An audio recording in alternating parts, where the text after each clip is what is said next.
오늘부터 다니엘서 시작입니다. 다니엘서 1장 1절부터 9절 말씀입니다. 2절 주께서 유다왕 여호야김을 느부갓네살 왕에게 포로로 넘겨주셨습니다. 그리고 하나님의 성전에 있던 기구 일부를 느부갓네살 왕의 손에 넘겨주셨습니다. 그가 이 기구들을 시날 땅에 있는 자기들의 신전으로 가지고 가서 그 신전의 보물 창고에 두었습니다. 다니엘은 이 모든 일이 하나님으로부터 온 것이라고 기록하고 있습니다. 느부갓네살 왕은 여호와께로부터 예루살렘 성전 기물에 대한 처분권을 위임받아 그것들을 자신의 제국으로 가져갔던 것입니다. 이렇게 첫 장부터 다니엘은 모든 사건 속에서 하나님의 손길을 받습니다. 다니엘서는 그의 인생 말년에 쓴 책이죠. 완숙한 시각으로 과거를 되돌아보며 쓴 글입니다. 바벨론이 예루살렘을 이겼다고 해서 악이 선을 이긴 것은 아니라는 것을 말하는 거죠. 이 일은 어디까지나 하나님이 역사하신 것이라는 것을 분명히 했습니다. 자신과 국가에 닥친 모든 일을 하나님의 통치라는 렌즈로 바라봤습니다. 하나님의 계획은 결코 무산되지 않는다. 악한 자들이 이기는 것처럼 보이는 상황 속에서도 여전히 하나님이 다스리신다. 결국 하나님 나라가 임하고 그분의 뜻이 이루어진다. 이것을 말하는 것입니다. 유다 백성들은 자기들의 신앙과 세상에서 일어나는 사건 사이에서 커다란 모순을 느꼈을 것입니다. 정말 하나님은 여전히 세상을 통제하고 계시는가? 어떻게 하나님의 임재가 있는 성전 기물들이 약탈당할 수 있단 말인가? 우리 또한 수많은 이해할 수 없는 소식들이 들려오는 이 시대에서 어떻게 하나님의 주권을 믿는 믿음을 굳게 붙들 수 있을까요?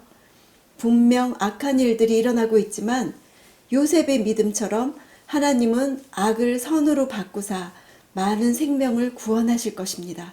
다니엘서는 신앙과 현실 사이의 모순으로 시작합니다. 그리고 계속해서 이 모순 속에서 살아가야 했습니다.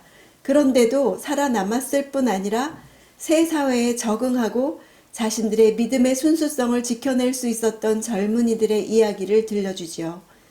통제를 벗어난 것처럼 보이는 세상에서도 여전히 하나님은 통제하고 계심을 보여줍니다. 5절 왕은 그들에게 왕이 먹는 귀한 음식과 왕이 마시는 포도주에서 날마다 먹을 것을 주면서 3년 동안 교육시켰습니다.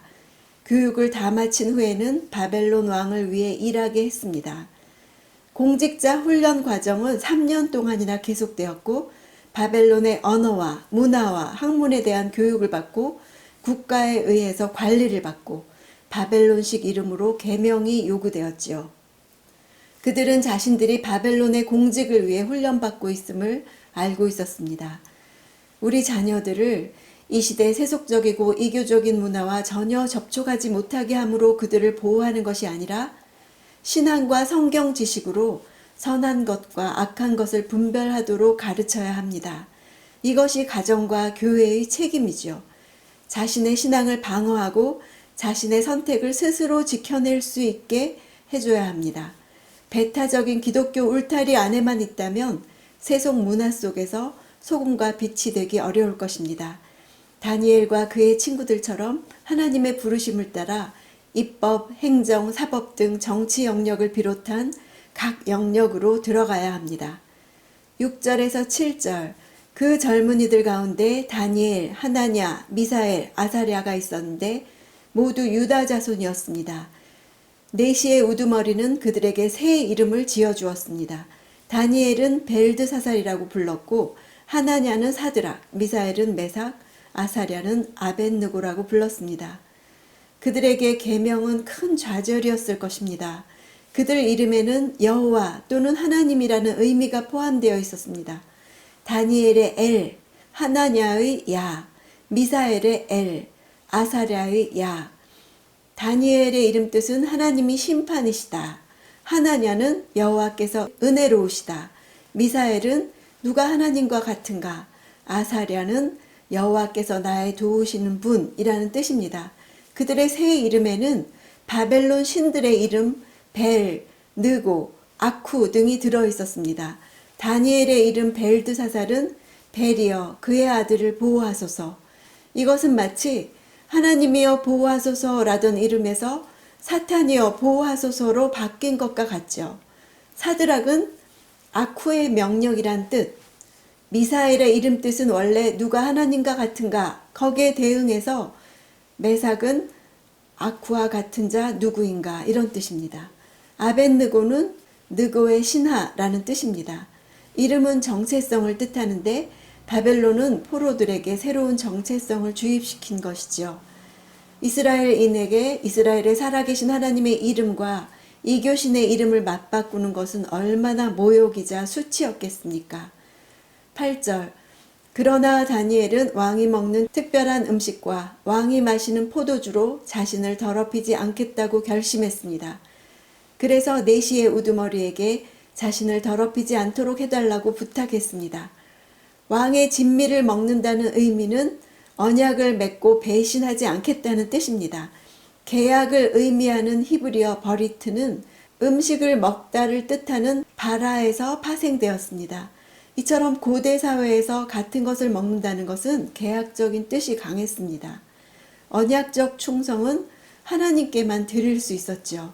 그들은 왕과 정부가 하나님에 의해 세워졌음을 인정하는 것과 왕에게 무조건적인 언약적 충성을 바치는 것을 구별했습니다.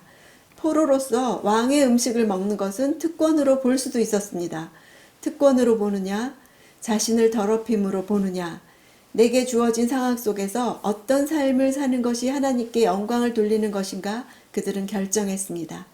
9절 그때 하나님께서 다니엘이 네시 우두머리에게 은혜와 긍휼을 얻게 하셨습니다.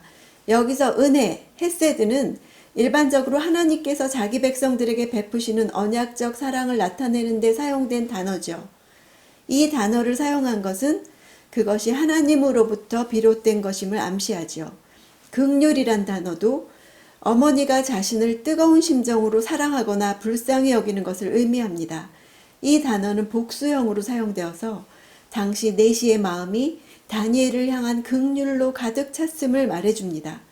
적국의 관리가 다니엘에게 이토록 진실한 사랑, 뜨거운 애정을 품게 된 것은 오직 하나님의 역사를 통해서만 설명이 가능하죠. 타락한 세상에 살면서 사람에게서 은혜와 긍휼을 얻게 하시는 분이 하나님이심을 믿읍시다. 악한 자들이 이기는 것처럼 보이는 상황 속에서도 여전히 하나님이 다스리십니다. 오늘 하루도 결국 하나님 나라가 임하고 그분의 뜻이 이루어질 것을 믿음으로 이 시대를 바라보며 기도하기를 원합니다.